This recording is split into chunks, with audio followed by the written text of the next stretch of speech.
Hi guys, इस video में हम लोग बात करेंगे जो भी स्टूडेंट्स आप लोग अगर इस बार सीबीएसई का इम्प्रूवमेंट एग्जाम दे रहे हैं 75% से ज़्यादा लाने के लिए या किसी भी वजह से आप अपने बोर्ड्स के मार्क्स को बढ़ाना चाहते हैं, बट इस बार के एग्जाम देने के बाद से आपको लग रहा है कि शायद कम आ जाए या किसी सब्जेक्ट की तैयारी ना होने की वजह से आप छोड़ रहे होगे या जेई एडवांस के ऊपर फोकस करने के लिए किसी एक दो सब्जेक्ट को छोड़ना चाहते हो, ये सारे डिटेल्स में बात करने वाले हैं कि कैसे आपका जोसा का काउंसलिंग होगा, कैसे आप लोग के मार्कशीट्स बनेंगे, ये सभी चीज़ें रहेगा। ठीक है, तो सबसे पहले बात करते हैं कि जो भी स्टूडेंट्स आप लोगों ने अगर इम्प्रूवमेंट के लिए अप्लाई कर रखा है तो आप लोग के मार्क्स का कैलकुलेशन कैसे होगा वो हम लोग समझेंगे अभी।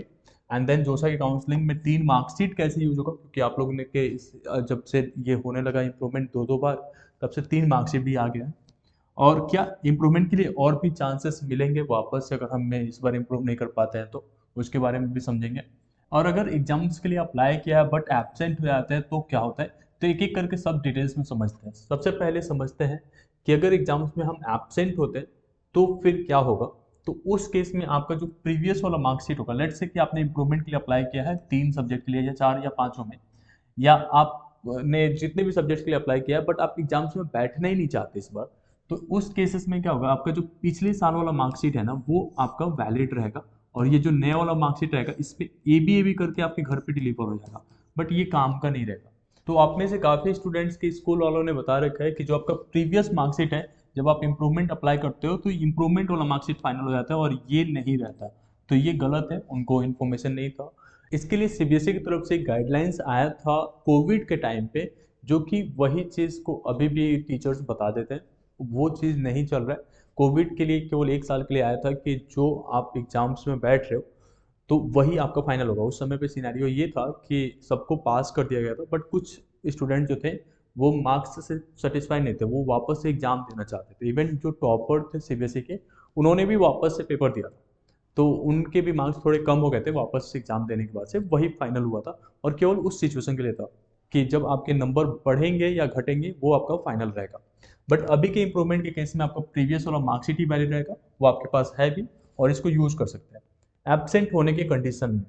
बट आप में से काफ़ी स्टूडेंट्स ऐसे होंगे जो सारे सब्जेक्ट्स के लिए अप्लाई कर दिया है, बट उसमें से आप चाहते हो कि एक या दो सब्जेक्ट्स में एब्सेंट हो जाए।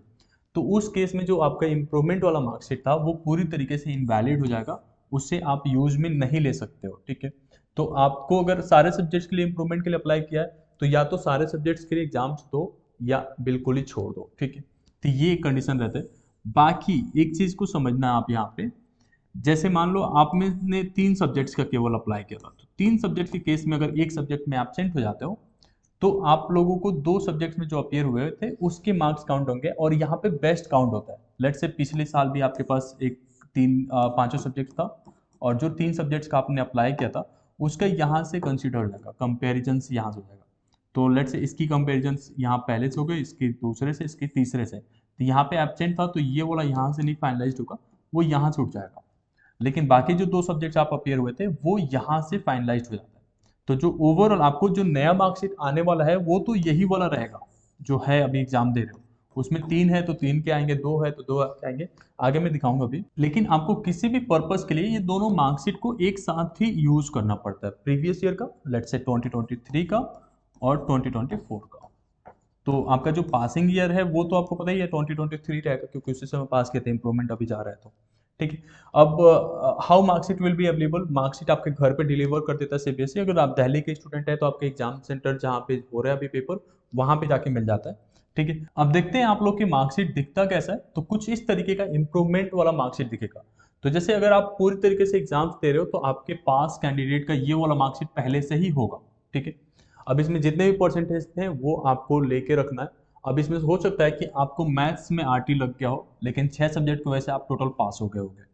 बट जो इंप्रूवमेंट वाला मार्कशीट आता है तो यहाँ पे लिख के आएगा अपियर्ड फॉर इंप्रूवमेंट, और उसके साथ साथ यहाँ पे 4 टाइम और 5 टाइम एक्स शो करता है। ठीक है, अब जो भी सब्जेक्ट जितने भी आपने स्कोर किया, लेट से यहाँ पे 94, 95, 91, 94, 86 है, तो वो इस तरीके से यहाँ पे मार्क्स दिख जाएगा इंप्रूवमेंट का, अगर पांचों सब्जेक्ट्स के लिए अप्लाई कर रखा है तो। अगर आपने 3 के लिए अप्लाई किया है तो ये जो बाकी के 2 सब्जेक्ट्स हैं ये नहीं रहेंगे, बाकी केवल 3 ही दिखाई पड़ेगा। अगर आपने जो है 3 का अपियर किया था या पांचों का अपियर किया था लेकिन 2 का पेपर दे रहे हो और 3 में ए बी हो, तो वो 3 में ए बी यहाँ पे दिखाएगा। लेकिन इम्प्रूवमेंट में कोई फेल नहीं होता, मतलब आपके मार्कशीट पे कहीं पे भी फेल लिख के नहीं आएगा कि आप फेल हुए। वो अगर आपको सब में एब्सेंट भी हो ना तब भी लिखेगा अपीयर्ड फॉर इम्प्रूवमेंट, क्योंकि आप पास आउट स्टूडेंट है, ठीक है। अब यहाँ पे जो समझा रहा था मैं आप लोगों को कि 3 सब्जेक्ट के लिए केवल आपने अप्लाई किया था या 2 का लिए लगा अप्लाई किया है, तो उसमें से अगर एक सब्जेक्ट का एग्जाम्स में आप एब्सेंट हो जाते हो तो वो एब्सेंट शो करता है था, ठीक है। लेकिन इससे आपके इस मार्कशीट पे कोई फर्क नहीं पड़ता है अगर 2-3 सब्जेक्ट्स के लिए या 4 सब्जेक्ट के लिए अप्लाई किया तो इस यहाँ पे best of the subjects count हो जाता है दोनों मार्कशीट से। लेट्स से यहाँ पे केमिस्ट्री में अच्छे मार्क्स थे और यहाँ पे केमिस्ट्री में आप एब्सेंट हो गए, तो वहाँ का केमिस्ट्री काउंट हो गया आपकी काउंसलिंग के टाइम पे।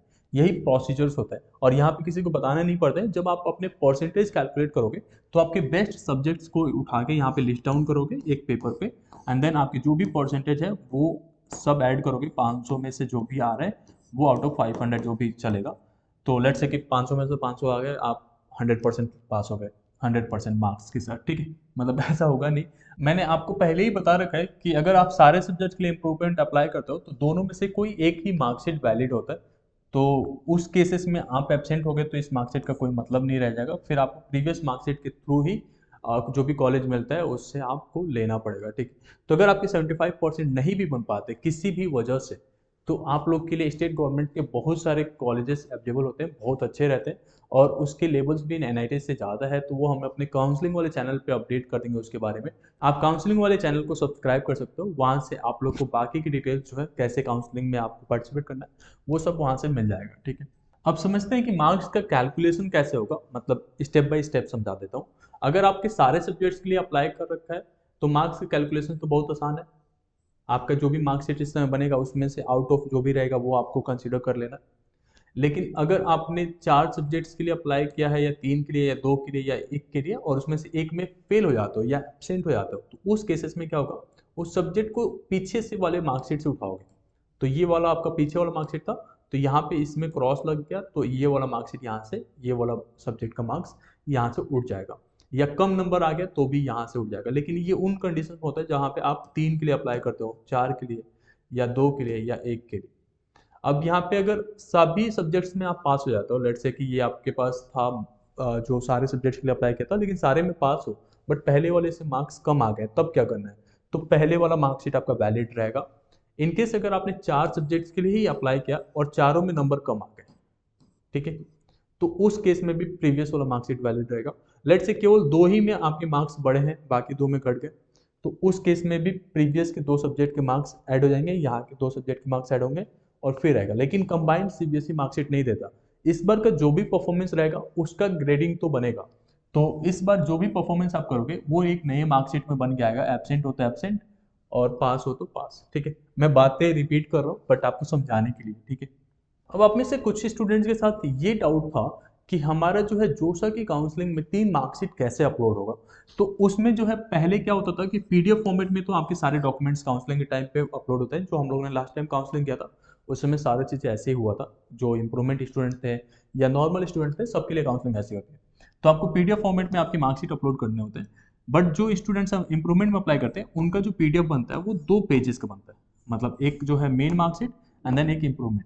बट क्योंकि आपके टाइम से ही इम्प्रूवमेंट को 2 चांस दिए गए तो टोटल मार्कशीट आपके पास बन जाते हैं 3। तो अगर बीच वाला जो जुलाई में आपने इम्प्रूवमेंट एग्जाम दिया था उस मार्क्स में आपके मार्क्स, मतलब उस सब्जेक्ट में आपके मार्क्स ज़्यादा हैं तो उसको भी आप इसमें इंक्लूड कर सकते हो और आपके पीडीएफ जो बन जाएंगे अब टोटल 3 सब्जेक्ट्स का बन जाएगा, ठीक है। और ये पीडीएफ अपलोड हो जाता है, बाकी डॉक्यूमेंट्स तो एज इट इज़ अपलोड हो ही जाता है। उसके बारे में हम लोग सब कुछ बताएंगे और काउंसलिंग वाले चैनल पे सारा कुछ अवेलेबल हो जाएगा कि कैसे कॉलेज के प्रेफरेंसेस सेलेक्ट करने हैं, क्या करना है, किस तरीके से आपका काउंसलिंग होगा, सब कुछ रहेगा। कॉलेज लिस्टिंग वगैरह सारी चीज़ें हम प्रोवाइड कर देते हैं आपको।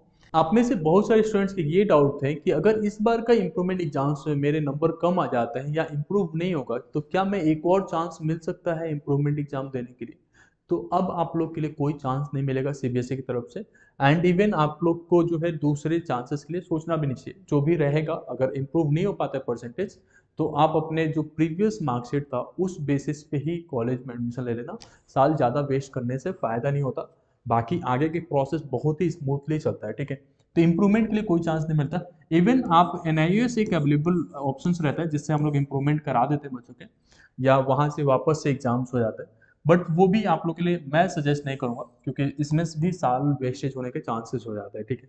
तो फोकस करना कि इस बार जो भी हो रहा है, अभी तो पेपर सारे बचे हैं, तो ये पहले लाने का मेरा मकसद यही था कि आपके दिमाग में कहीं चल रहा होगा एग्जाम छोड़ने का या कुछ भी, तो उसको आप क्विट कर दो, ठीक है। और फोकस करके आराम से पढ़ाई करना, क्योंकि अभी चांसेस आप लोग के लिए अवेलेबल नहीं है। होपिंग दैट आप लोग के सारे डाउट्स को मैं क्लेरिफाई कर पाया। अगर कोई भी डाउट्स और है तो आप कमेंट सेक्शन में पूछ सकते हो, या पर्सनली मेरे से डाउट्स पूछने के लिए ड्रोन विनर पर ज्वाइन कर सकते हो। हम लोग हर जगह पे अवेलेबल है। Thank you so much.